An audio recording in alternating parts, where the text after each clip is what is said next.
तो आप सब लोगों को मालूम है कि आज तीसरी मीटिंग हुई है। इसके पहले 2 मीटिंग हो चुकी है और सबके बारे में आपसे चर्चा की जा चुकी है और बहुत अच्छे ढंग से कल से ही बातचीत हुई और आज मीटिंग हो गई। और पहले आपको चीज़ों के बारे में अनाउंस कर दिया गया कि इन सब चीज़ों के बारे में तय हो गया है और अब नियमित रूप से अब जगह जगह जा करके हम लोग अपना प्रचार प्रसार का काम करते रहेंगे। तो ये सब आज तय हो गया, इसलिए इसके बारे में आपको बता दिए और बड़ी खुशी की बात है।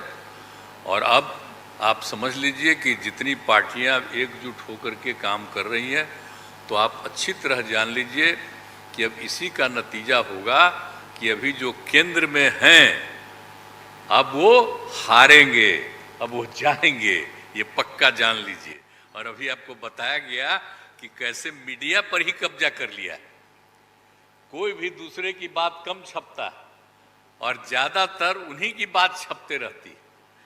कितना काम पहले हुआ है, अलग अलग राज्यों ने कितना काम किया है दूसरे दूसरे पार्टियों ने, उसका कम छपता है। ये कम करते हैं और ज्यादा छपता रहता है। तभी तो आप लोगों पर कब्जा न है जी, तब तो उपाय है। और जब एक बार उनसे मुक्ति मिलेगी तो आप सब प्रेस वाले आजाद होइएगा और जो आपको उचित लगेगा वही लिखिएगा और वही बोलिएगा। ये बहुत जरूरी है। अगर प्रेस के लोग कुछ लिखते हैं, कहीं क्या काम हो रहा है, क्या ठीक नहीं हो रहा है, वो जब लिखते हैं तो उसका असर जनता पर कितना पड़ता है। और आजकल देख रहे हैं कोई काम नहीं कर रहे हैं और खाली उनका बड़ाई हो रहा है। आज जो राज्य वाला बेचारा जो काम कर रहा है उसकी चर्चा कम होती है।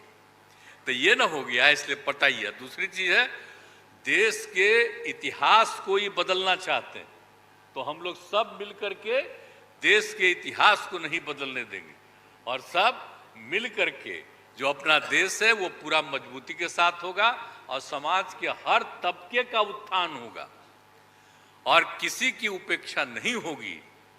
तो इसीलिए सब मिल करके, और जानते भी न हैं, बहुत कोशिश चलते रहते हैं हिंदू मुस्लिम कुछ इधर उधर हो जाए, लेकिन सबको एकजुट होकर के न है जी।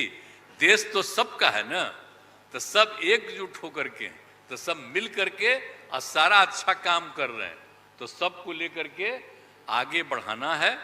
और तो इसीलिए जरूरी है कि अब सब लोग, अब अच्छा हो गया है, सब लोगों को अपना अपना अधिकार था, तो लेकिन अब इतना ज़्यादा हम कोशिश करते रहे, बहुत कहते रहे कि जरा मिल जाइए, तो बात समझते समझते हो गया।